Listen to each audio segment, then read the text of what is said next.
If you got some Jewish. Papa Bear. He's a mighty mite. He's a mighty mite. Here's a mite. Here, boy. Alright.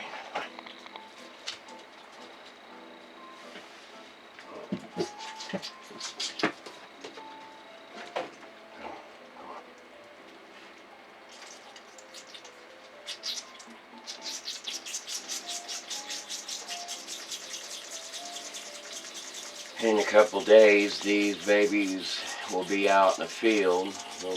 They're already what I call water weaned. If you looked at in these bottles, there's no sign of milk. It's because it's just straight tap water.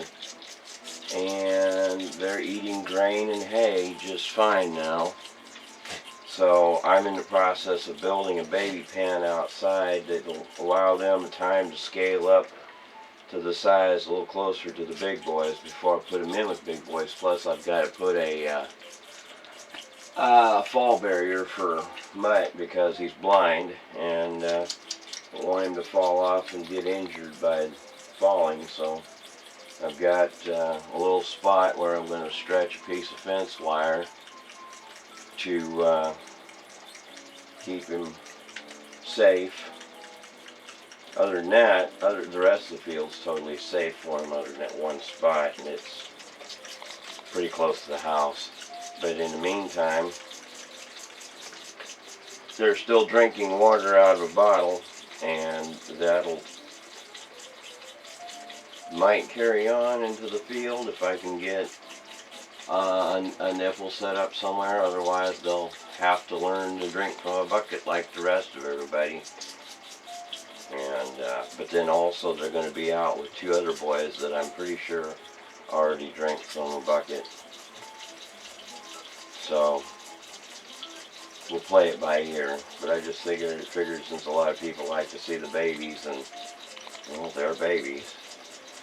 Now again, Mighty Mutt looks a little bit, squinty, but he's blind. Whatever the deal is, we don't know what caused it, but when his eyes are fully open, he can't see a thing, so. Except while you can see light and dark, probably, that's about it.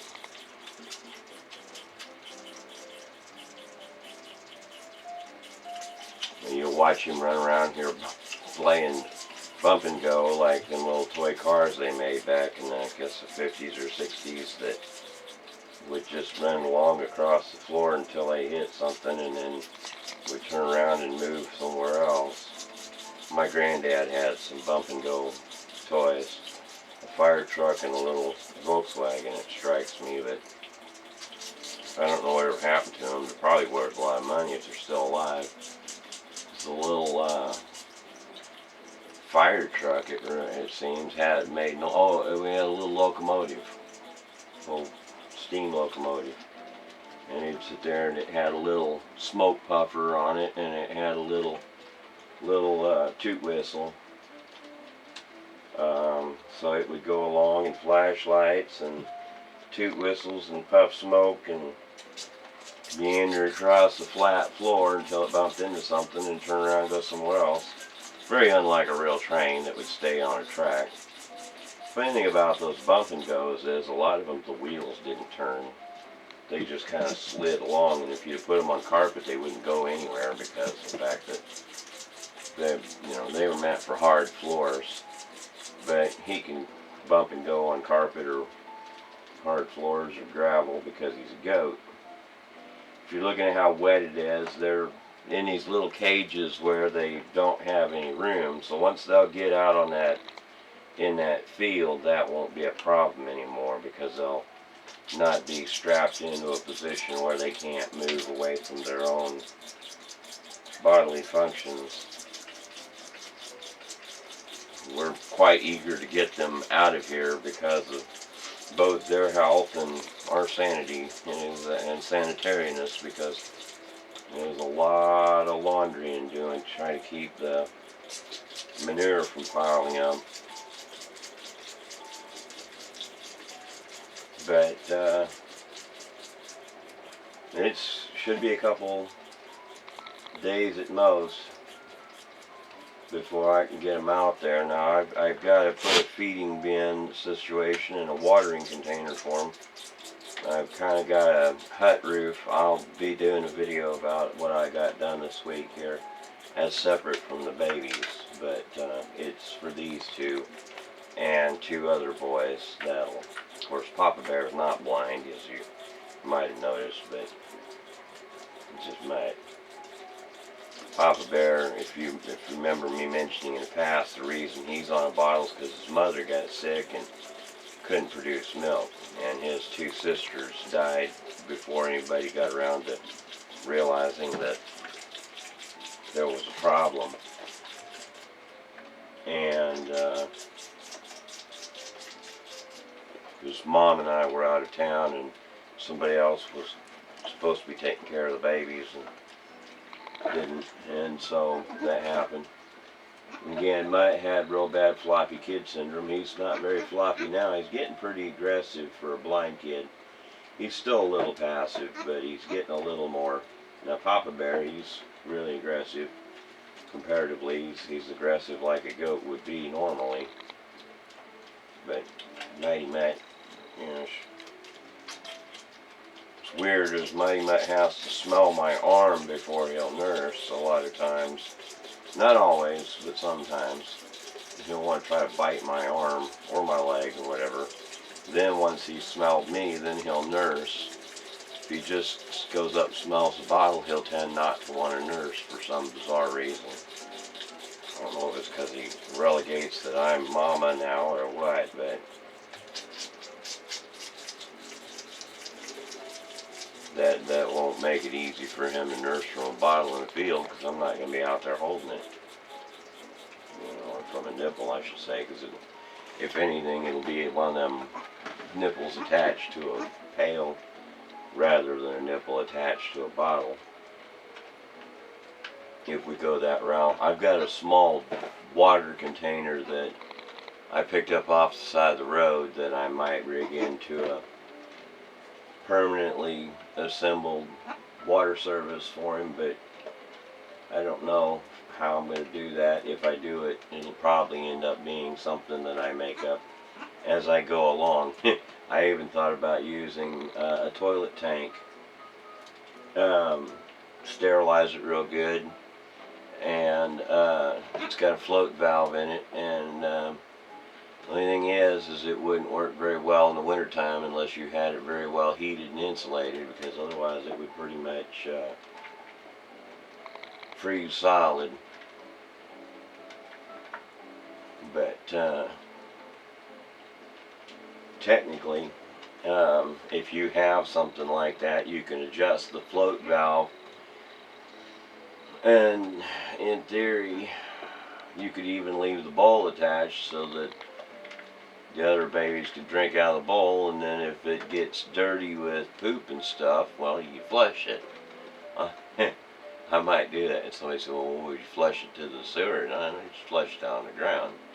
But the point being is that it wouldn't allow it to build up and be difficult to clean, because being a toilet, you just go ahead and flip the handle on the bowl.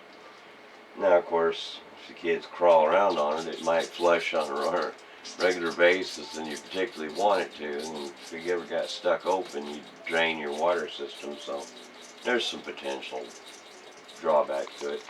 Plus, where I'm watering from is in front of my water filters, so it'd be really rusty water compared to everywhere else, so I don't know how well it'll work before it completely rusts up. So it's just an idea, and I'm not guaranteeing I'm going to do it. I might actually just have to hook up a special line with a filter if I do this very much. Of course, this is supposed to be just a temporary pen anyhow. It's only there for a while, and if it goes longer, we'll have to justify the keeping it there by keeping it in use.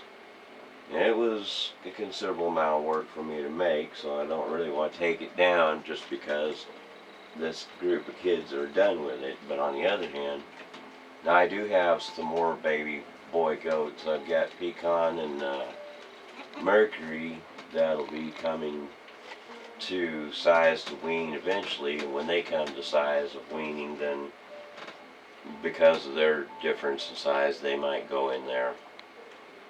And in the future, it might get used every year, who knows? Just because of the fact that it gives them a safe place to be when they're a little too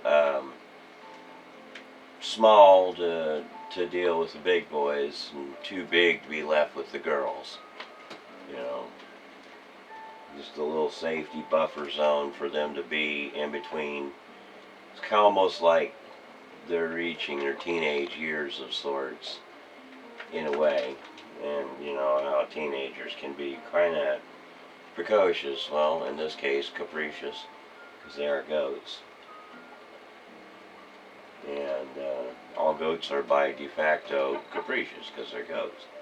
And it's funny when I learned that Chevy Impala Caprice Classic meant goat classic. That cracked me up. That was hilarious. I'm like, yeah, because goats are caprines, and to be capricious means to behave and act like a goat.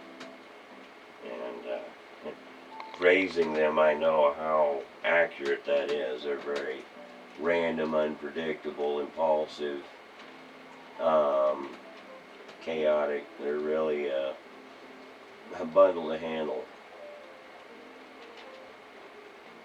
So they're pretty much just, I just realized I'm leaning into the image a lot, but anyhow, they're pretty much almost 100% weaned, other than just the fact that they are still drinking their water from a bottle rather than out of an open container. We leave open water for them in the one pen that they often stay in for a portion of the time at night when it's cool out here.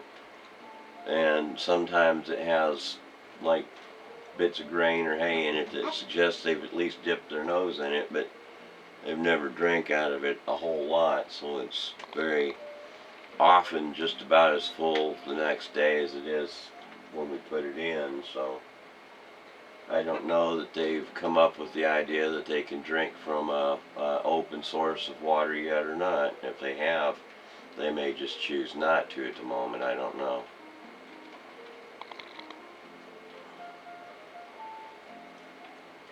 But basically the idea being here is once they're fully weaned, then just get the size on so that they can hang out with the 100-pound class. They're in the mid 30-pound range now. Papa Bear's actually catching up to Mighty Mutt on weight, but they'll be out with 2 other 30-pounders, and they'll all get to grow up towards 100 pounds together as a group. And then once they're all grown up to the 100-pound weight or near it, I figure at least 60. I figure by the time they're 60 pounds, they should be big enough to handle dealing with bigger boys that are over 100 pounds. And that's important because the size difference makes a massive difference in how much they'll get harassed and abused. And just size matters to goats.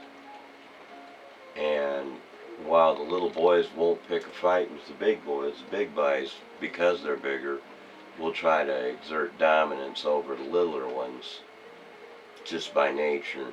Just, you know, pecking order stuff. Goats are terribly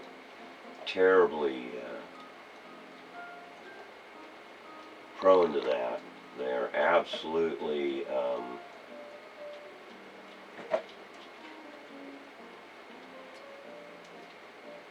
they're very, very prone to establish the order in the herd, and so having too much of a size difference causes problems and hardships for the little ones. So you try to keep them all as much as possible in the same general size range.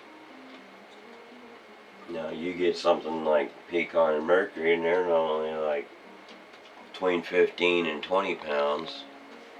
and they might or might not have a problem with these size babies, but they would certainly not make it very long without their moms to defend them against larger goats. So they have to continually be sheltered from each other just because of the nature of goats. They can be cute and sweet when they're by themselves, but when you start mixing with other goats, they start becoming little monsters real quick.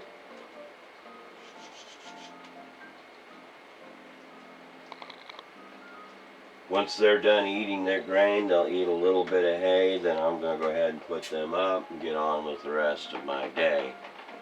I'm not going to video the whole length of that because it could take another 30 minutes, and there's no real reason to give 30 minutes of watching two goats eat grain from a bowl.